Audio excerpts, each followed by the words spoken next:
IAS में पुनः हम आज लिखने वाला कार्यक्रम देख रहे हैं, लेखन कार्य देख रहे हैं। इसमें हम काल पर आज डिस्कशन कर रहे हैं, टेंस पर डिस्कशन कर रहे हैं कि कैसे लिखना है। सबसे पहले हम देखते हैं वर्तमान काल। वर्तमान काल में है का हम कई रूप में प्रयोग करते हैं। अच्छी, ये सामान्य प्रयोग है, इसको हम जनरली सभी जगह हम लिख सकते हैं। जहाँ पर थिक और थिक दोनों रूप में हम लिखते हैं, और जहाँ पर हमें खास बल देना होता है वहाँ पर हम खास बल देने के लिए हम थिक का प्रयोग करते हैं। क्षय हम बोलचाल के रूप में करते हैं, लिखने के रूप में भी हम थर्ड पर्सन में है के लिए हम कर सकते हैं। क्षय ये अनादर रूप है, अनादर है, इसलिए हमें ये अनादर रूप है, इसीलिए हम कोशिश करें कि इसको हम लेखनी में कम से कम प्रयोग करें। वैसे हम वस्तु के लिए, निर्जीव के लिए हम कर सकते हैं, इसमें कोई दिक्कत नहीं है। छथी, छैथ, छथिन ये तीनों आदर रूप है, तीनों में से हम कोई भी चाहे तो लिख सकते हैं, ये आदर है। फिर छनी, छनी, छैनी ये भी आदर है, लेकिन यह पैसिव रूप में हम इसको प्रयोग करते हैं, पैसिव रूप में हम इसको प्रयोग करते हैं। जैसे देखते हैं हम, वह राम है, वह राम है, वह राम के लिए वह के लिए ओ राम। देखिए यहाँ पर अगर हम आदर देना है तो हम यहाँ पर छथी, छैथ, छथिन में से तीनों में से कोई रूप ले सकते हैं। फिर जो है ना, अगर हमें बोलचाल के रूप में प्रयोग करना है तो क्षय भी लिख सकते हैं।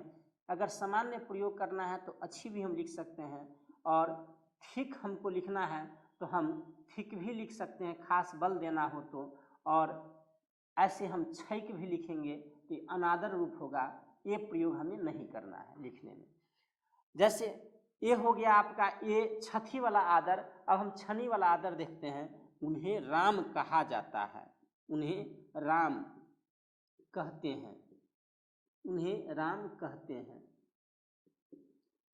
उनका राम कहल कहते हैं, राम कहित छैन, छनी, छैन कोई भी रूप हम इसमें प्रयोग कर सकते हैं। उसके बाद आप वर्तमान काल के बाद देखते हैं भूतकाल में। हिंदी में हम थाथे, थी का प्रयोग करते हैं, मैथिली में उसके जगह पर हम छल का प्रयोग कर सकते हैं। छलनी हम आदर में हम प्रयोग कर सकते हैं, और रहथी भी जो है ना हम आदर में प्रयोग कर सकते हैं। फिर हम देखते हैं भविष्यकाल। भविष्यकाल में जैसे चाहिए, चाहिए के लिए हो जाता है चाहिए, और भविष्यकाल जिसके अंत में गागे गी होता है उसे हम भविष्यकाल कहते हैं। इसमें फर्स्ट पर्सन और सेकेंड पर्सन में क्या होता है कि हम ब लगा देते हैं। जैसे मैं देखूंगा, मैं क्या है, फर्स्ट पर्सन है, मैं देखूंगा तो मैथिली में क्या हो जाएगा, हम देखू के लिए देख धातु रह जाएगा और ब लग जाएगा। तुम देखोगे तो तुम के लिए आहा, और देखब गागे के लिए ग लग गया। उसी प्रकार से थर्ड पर्सन में हम तो का प्रयोग करते हैं, जैसे वह देखेगा तो वो देखत। इसके बाद हम अब टेंस का विस्तार से, काल का हम विस्तार से प्रयोग करते हैं, जो आगे हम देखेंगे। अब हम देखते हैं टेंस में ताते ती वाला रूप। देखिए, जिस सेंटेंस के अंत में ताते ती हो, अंग्रेजी में देखें तो ये सिंपल प्रेजेंट का रूप हुआ, सिंपल पास्ट का रूप हुआ। तो जिस सेंटेंस के अंत में ताते ती होता है वहाँ उसके अंत में या तो हम एत लगा देंगे, या इत जोड़ देंगे, या यत जोड़ देंगे। जैसे देखिए, पढ़ता, ता है, ती है, ते है, तो पढ़ जोड़ एत लगा दिए तो पढ़ैत हो गया, और है रहेगा तो अच्छी लगा देंगे, थाथे तिए तो छल। वैसे आदर अनादर जो रूप है या थाथे ती का होगा वो आप लगा सकते हैं। उसी के बाद पढ़ जोड़ इत, तो पढ़ैत भी लिख सकते हैं, पढ़ैत भी लिख सकते हैं, ये तीनों हैं, लेकिन इसका प्रयोग जो है ना हम ज़्यादा करते हैं। उसी प्रकार से होता, होती, होते, तो हम हो के साथ एत भी लगा दिए, इत भी लगा दिए, और यत भी लगा दिए। है रहता तो अच्छी या अनदर रूप जो भी लगाना चाहे आप। थाथे थी के लिए छल, छलन, रहथी, ये सब हम प्रयोग कर सकते थे।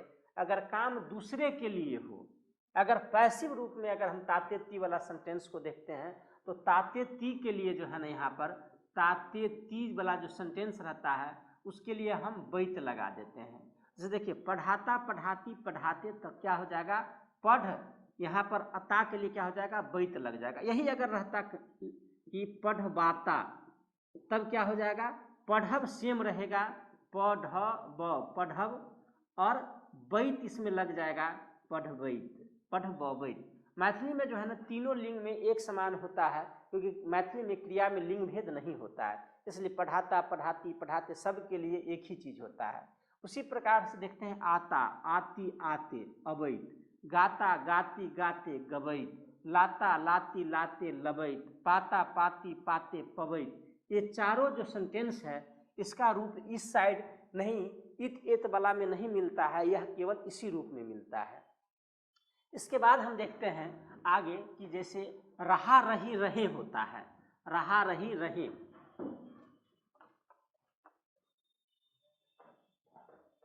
रहा रही रहे, रहा रही और रहे, है और थाथे थी, थाथे थी।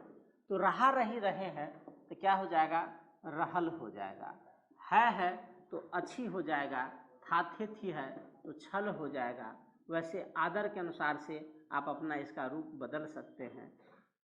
उसके बाद अगर देखिए इसमें अगर आ है तो आ के लिए क्या हो जाएगा आबी हो जाएगा, ला है तो क्या हो जाएगा लाबी हो जाएगा।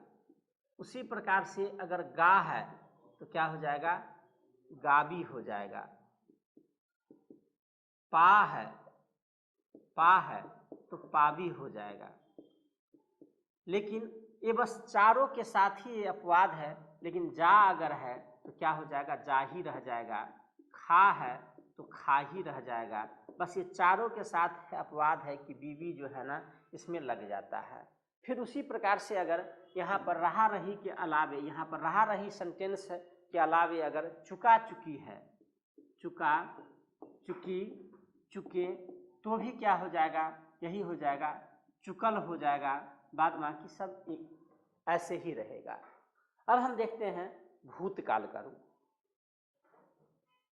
अब हम देखते हैं भूतकाल को हम दो भाग में बांट सकते हैं, एक अपूर्ण भूत और पूर्ण भूत। जो काम अभी अभी समाप्त हुआ है उसे हम अपूर्ण भूत, और जो काम बहुत पहले समाप्त हो चुका है उसे हम पूर्ण भूत कहते हैं।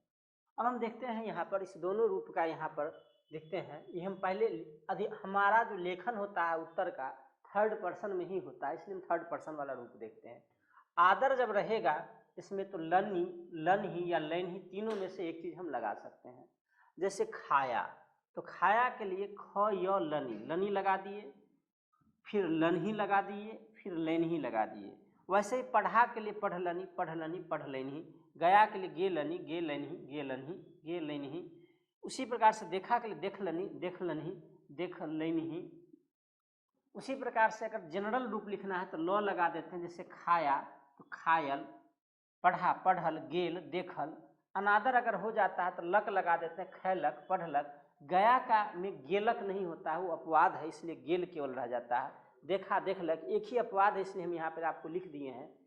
अगर यही चीज़ फर्स्ट और सेकेंड पर्सन में अगर हम बोलने के लिए यूज करते हैं या लिखने के लिए तो लहू लगा देते हैं। जैसे मैंने खाया, ये क्या है मैं फर्स्ट पर्सन है, तो मैं के लिए हम, मैंने के लिए हम, और खाया के लिए क्या हो जाएगा लहू लग जाएगा खै लहू। तुम पढ़ा या तुमने पढ़ा, तो तुमने के लिए क्या हो जाएगा आहा हो जाएगा, पढ़ा के लिए पढ़ लहूँ। तुमने क्या है सेकेंड पर्सन है, इसलिए आहा शब्द के साथ लहू लग गया। अगर वही पूर्ण भूत में आता है, थर्ड पर्सन में अगर आता है या फर्स्ट पर्सन में आता है तो कैसे बदलता है, वह खाया था तो वो ख या ने लग गया और छल लग गया। अगर इसी को हमको आदर देना होगा तो यहाँ से आदर नहीं, इसमें यहाँ से अगर पुल्लिंग है तो छला है और स्त्रीलिंग है तो छली के रूप में आएगा। कैसे जो हम आगे देखेंगे। यही अगर फर्स्ट पर्सन या सेकेंड पर्सन में आ जाएगा तो खैने में कोई बदलाव नहीं होगा, छल के जगह पे यहाँ पे क्या हो जाएगा छलहूँ, यहाँ पर ये बदलाव आ जाएगा। अब हम नानेनी वाला सेंटेंस देखते हैं, जिसमें नानेनी में कैसे परिवर्तन होता है। नानेनी वाला सेंटेंस में हम देखते हैं कि चार इसका फॉर्म के रूप से बदलाव आता है। जैसे सहायक क्रिया में है, सहायक क्रिया में सहायक क्रिया अगर नाने नी के आगे आता है, जैसे है सहायक क्रिया है, था, चाहिए, ये सब क्या है, सहायक क्रिया है। तो नाने नी के बदले में हम बाक लगा देते हैं। जैसे मुझे पढ़ना है, तो मुझे के लिए हमरा ना के बदले में यहाँ क्या लग गया, बाक लग गया। है तो अच्छी है, था है तो छल है, चाहिए है तो चाहिए है। तुम पर दूसरा देखते हैं, सहायक क्रिया नहीं है अगर आगे, अगर नाने के आगे सहायक क्रिया नहीं है, तब क्या हो जाता है, ब हो जाता है। जैसे तुम पढ़ लेना, अब इसके आगे सहायक क्रिया नहीं है, ना तो कोई कारक चिन्ह है, तो तुम पढ़ लेना, तो तुम के लिए आहा, पढ़ के लिए पढ़ लेना, देखिए लेना के लिए क्या हो जाएगा, क्या हो गया, ब केवल लग गया, लेब। फिर हम तीसरा रूप देखते हैं, अगर नाने नी के आगे अगर कारक चिन्ह है, के आगे अगर कारक चिन्ह है, कारक चिन्ह है, जैसे काके की, जैसे को, में, ये सब अगर कारक चिन्ह है लिए, तो क्या हो जाता है, बा हो जाता है, प्लस आगे जो कारक चिन्ह है वो रूप लगा देंगे। मुझे पढ़ने में, ने आ गया और में कारक चिन्ह है, मन लगता है, तो मुझे के लिए हमरा पढ़ने, तो यहाँ पढ़वा हो गया, में कारक चिन्ह का कारक चिन्ह रह गया, मन के लिए मन लगता, तो ता वाला रूप चलेगा, लगता, ता से क्या हो जाएगा, एत हो जाएगा। जैसे लगे ये तो लगैत, तो क्या हो जाएगा, लगैत हो जाएगा। है के लिए क्या हो जाएगा, अच्छी हो जाएगा। अगर इसके आगे कोई क्रिया शब्द नहीं है, क्रिया शब्द आया है, तब जो है ना उसके लिए हम नाने नी के बदले में या तो आधा अ लगा देंगे, य लगा देंगे, या ए लगा देंगे। जैसे मुझे पढ़ना, ना के बाद पढ़ता, एक अनदर क्रिया है, किसी भी टेंस का आगे का क्रिया हो सकता है। अगर ये है तो मुझे के लिए हमरा पढ़क, यहाँ पर आधा अ भी हो गया, यहाँ पर हम चाहते तो पढ़े भी लिख सकते थे, पढ़े भी लिख सकते थे, कुछ भी लिख सकते थे। और पढ़ता है तो पढ़े, पढ़ित अच्छी, ताते ती वाला रूप काम किया और पढ़ित अच्छी। इस प्रकार से हम नाने नी वाला रूप देखे। इसके बाद क्रिया का हम अन्य रूप देखते हैं।